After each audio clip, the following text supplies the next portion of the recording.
Far from the Madding Crowd by Thomas Hardy, Chapter 6. The Fair, the Journey, the Fire. 2 months passed away. We are brought on to a day in February on which is held the yearly statute or hiring fair in the county town of Casterbridge. At one end of the street stood from 200 to 300 blithe and hearty labourers waiting upon chance, all men of the stamp to whom labour suggests nothing worse than a wrestle with gravitation, and pleasure nothing better than a renunciation of the same. Among these, carters and waggoners were distinguished by having a piece of whipcord twisted round their hats. Thatchers wore a fragment of woven straw.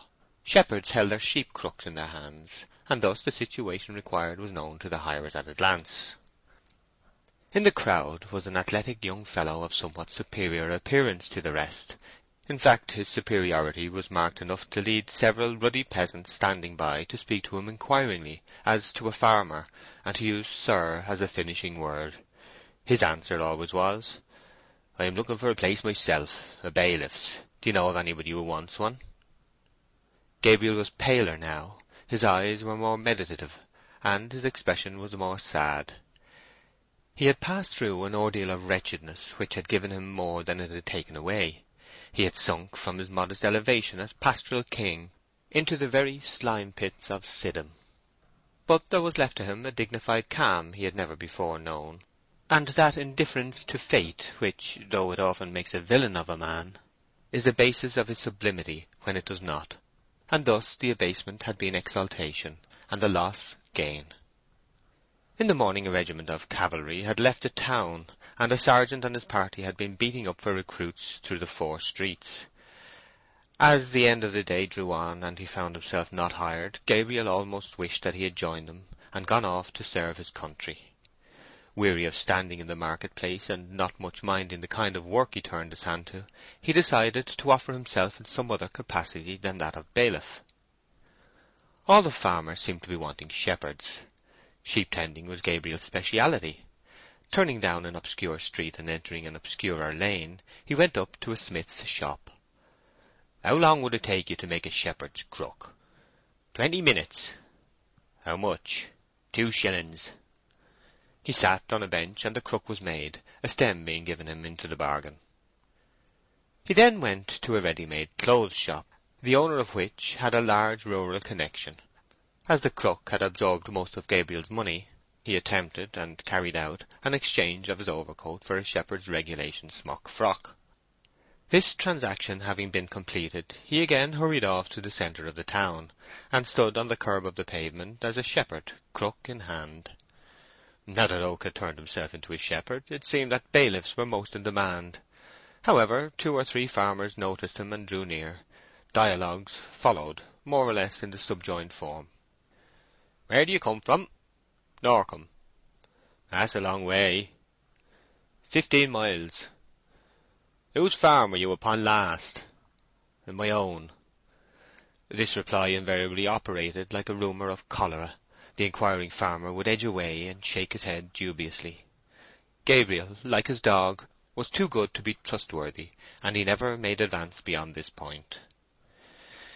It is safer to accept any chance that offers itself, and extemporize a procedure to fit it, than to get a good plan matured and wait for a chance of using it. Gabriel wished he had not nailed up his colours as a shepherd, but had laid himself out for anything in the whole cycle of labour that was required in the fair. It grew dusk. Some merry men were whistling and singing by the corn exchange. Gabriel's hand, which had lain for some time idle in his smock-frock pocket, touched his flute, which he carried there. Here was an opportunity for putting his dearly bought wisdom into practice. He drew out his flute and began to play Jockey to the Fair, in the style of a man who had never known a moment's sorrow. Oak could pipe with Arcadian sweetness, and the sound of the well-known notes cheered his own heart as well as those of the loungers. He played on with spirit, and in half an hour had earned in pence what was a small fortune to a destitute man. By making inquiries he learnt that there was another fair at Shottsford the next day. "How far is Shottsford?" 10 miles t'other side of Weatherbury." Weatherbury. It was where Bathsheba had gone 2 months before. This information was like coming from night into noon. How far is it to Weatherbury?" 5 or 6 miles. Bathsheba had probably left Weatherbury long before this time, but the place had enough interest attaching to it to lead Oak to choose Shottsford Fair as his next field of inquiry, because it lay in the Weatherbury quarter. Moreover, the Weatherbury folk were by no means uninteresting intrinsically. If report spoke truly, they were as hardy, merry, thriving, wicked a set as any in the whole county. Oak resolved to sleep at Weatherbury that night on his way to Shottsford, and struck out at once into the high road which had been recommended as the direct route to the village in question. The road stretched through water meadows traversed by little brooks, whose quivering surfaces were braided along their centres and folded into creases at the sides, or, where the flow was more rapid, the stream was pied with spots of white froth, which rode on in undisturbed serenity. On the higher levels the dead and dry carcasses of leaves tapped the ground as they bowled along helter-skelter upon the shoulders of the wind, and little birds in the hedges were rustling their feathers and tucking themselves in comfortably for the night, retaining their places if Oak kept moving, but flying away if he stopped to look at them. He passed by Yalbury Wood, where the game birds were rising to their roosts, and heard the crack-voiced cock-pheasant "Kyuk-kyuk," and the wheezy whistles of the hens. By the time he had walked 3 or 4 miles, every shape in the landscape had assumed a uniform hue of blackness. He descended Yalbury Hill, and could just discern ahead of him a waggon, drawn up under a great overhanging tree by the roadside. On coming close he found there were no horses attached to it, the spot being apparently quite deserted. The waggon, from its position, seemed to have been left there for the night, for beyond about half a truss of hay which was heaped in the bottom it was quite empty. Gabriel sat down on the shafts of the vehicle and considered his position. He calculated that he had walked a very fair proportion of the journey, and having been on foot since daybreak he felt tempted to lie down upon the hay in the waggon instead of pushing on to the village of Weatherbury and having to pay for a lodging. Eating his last slices of bread and ham, and drinking from the bottle of cider he had taken the precaution to bring with him, he got into the lonely waggon. Here he spread half of the hay as a bed, and, as well as he could in the darkness, pulled the other half over him by way of bedclothes, covering himself entirely, and feeling physically as comfortable as ever he had been in his life. Inward melancholy it was impossible for a man like Oak, introspective far beyond his neighbours, to banish quite, whilst conning the present untoward page of his history. So, thinking of his misfortunes, amorous and pastoral, he fell asleep, shepherds enjoying, in common with sailors, the privilege of being able to summon the god, instead of having to wait for him. On somewhat suddenly awaking, after a sleep of whose length he had no idea, Oak found that the waggon was in motion. He was being carried along the road at a rate rather considerable for a vehicle without springs, and under circumstances of physical uneasiness, his head being dandled up and down on the bed of the waggon like a kettle-drum stick. He then distinguished voices in conversation, coming from the fore part of the waggon. His concern at his dilemma, which would have been alarm had he been a thriving man, but misfortune is a fine opiate to personal terror, led him to peer cautiously from the hay, and the first sight he beheld was the stars above him. Charles's Wain was getting towards a right angle with the pole star, and Gabriel concluded that it must be about 9 o'clock. In other words, that he had slept 2 hours. This small astronomical calculation was made without any positive effort, and whilst he was stealthily turning to discover, if possible, into whose hands he had fallen. 2 figures were dimly visible in front, sitting with their legs outside the waggon, one of whom was driving. Gabriel soon found that this was the waggoner, and it appeared that they had come from Casterbridge Fair like himself. A conversation was in progress, which continued thus. "Be as 'twill, she's a fine handsome body as far as looks be concerned, but that's only the skin of the woman, and these dandy cattle be as proud as Lucifer in their insides." "Aye, so it do seem, Bill Smallbury, so it do seem." This utterance was very shaky by nature, and more so by circumstance, the jolting of the waggon not being without its effect upon the speaker's larynx. It came from the man who held the reins. "She's a very vain female, so 'tis said here and there." "Ah, now, if so be 'tis like that, I can't look her in the face. Lord, no, not I, such a shy man as I be. Yes, she's very vain, 'Tis said that every night at going to bed she looks in the glass to put on her nightcap properly. And not a married woman, oh the world! And I can play the pianner, so 'tis said, can play so clever that it can make a psalm tune sound as well as the merriest loose song a man can wish for. Do you tell it? A happy time for us, and I feel quite a new man. And how do she pay? Oh, that I don't know, Master Poorgrass. On hearing these and other similar remarks, a wild thought flashed into Gabriel's mind that they might be speaking of Bathsheba. There were, however, no grounds for retaining such a supposition, for the waggon, though going in the direction of Weatherbury, might be going beyond it, and the woman alluded to seemed to be the mistress of some estate. They were now apparently close upon Weatherbury, and not to alarm the speakers unnecessarily, Gabriel slipped out of the waggon unseen. He turned to an opening in the hedge, which he found to be a gate, and, mounting thereon, he sat meditating whether to seek a cheap lodging in the village, or to ensure a cheaper one by lying under some hay or corn stack. The crunching jangle of the waggon died upon his ear.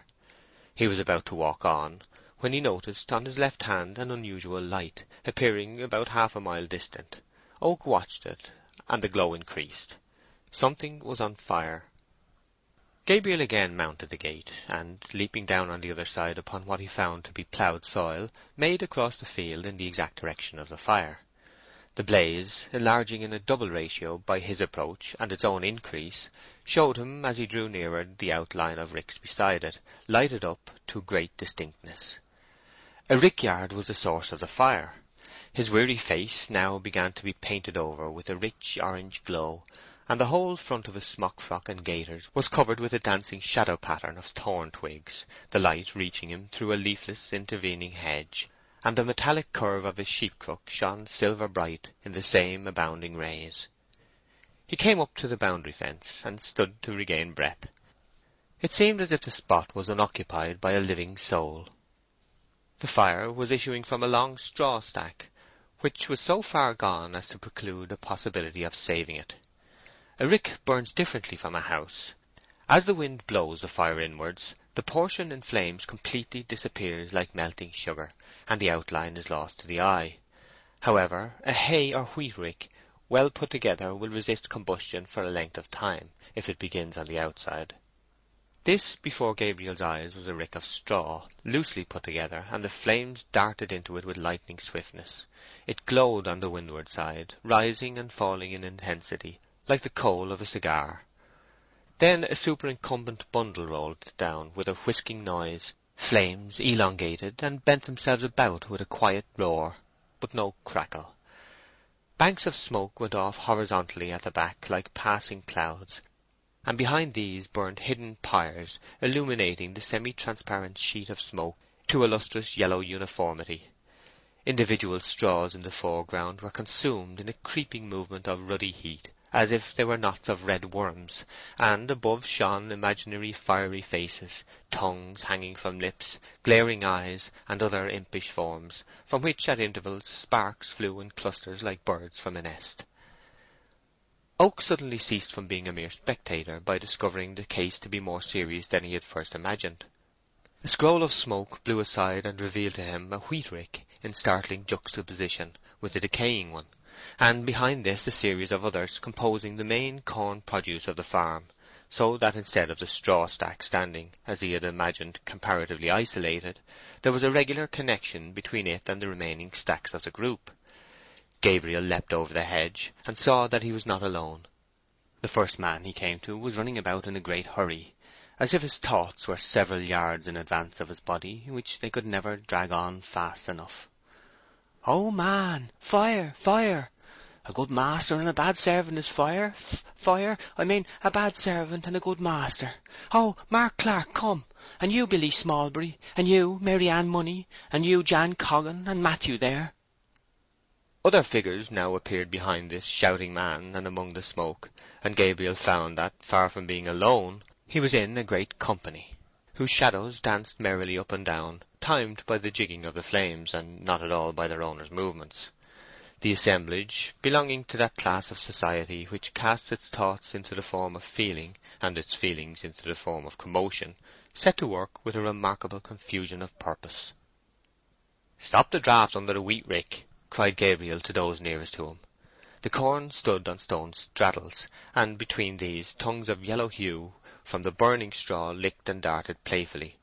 If the fire once got under this stack, all would be lost. "Get a tarpaulin, quick," said Gabriel. A rick cloth was brought, and they hung it like a curtain across the channel.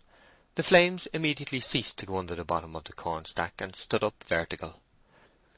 "Stand here with a bucket of water, and keep the cloth wet," said Gabriel again. The flames, now driven upward, began to attack the angles of the huge roof covering the wheat stack. "A ladder!" cried Gabriel. "The ladder was against the straw rick and is burnt to a cinder," said a spectre-like form in the smoke.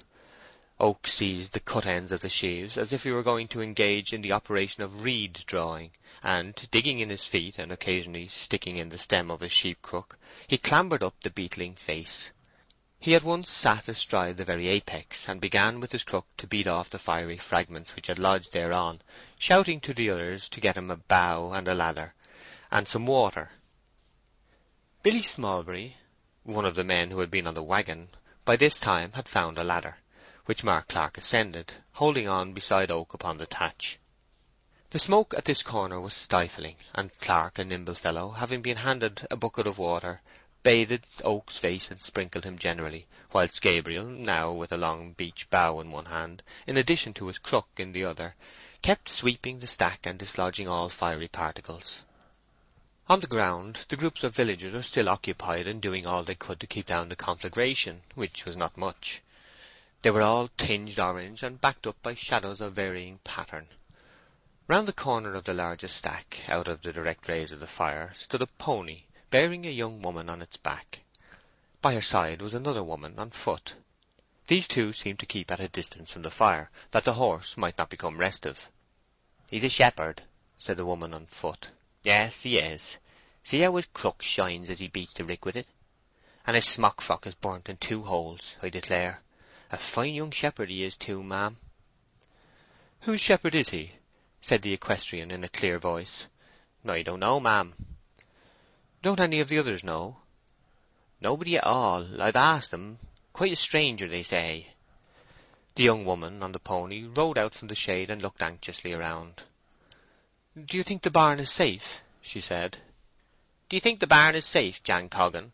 said the second woman, passing on the question to the nearest man in that direction. "Safe now. Leastwise I think so. If this rick had gone, the barn would have followed. 'Tis that bold shepherd up there that have done the most good. He's sitting on top of that rick, whizzing his great long arms about like a windmill." "He does work hard," said the young woman on horseback, looking up at Gabriel through her thick woollen veil. "I wish he was shepherd here. Don't any of you know his name?" "Never heard a man's name in my life, or seed his form afore." The fire began to get worsted, and Gabriel's elevated position being no longer required of him, he made as if to descend. "Marianne," said the girl on horseback, "go to him as he comes down, and say that the farmer wishes to thank him for the great service he has done." Marianne stalked off towards the rick, and met Oak at the foot of the ladder. She delivered her message. Where is your master, the farmer?" said Gabriel, kindling with the idea of getting employment that seemed to strike him now. "'Tisn't a master, 'tis a mistress shepherd." "A woman farmer?"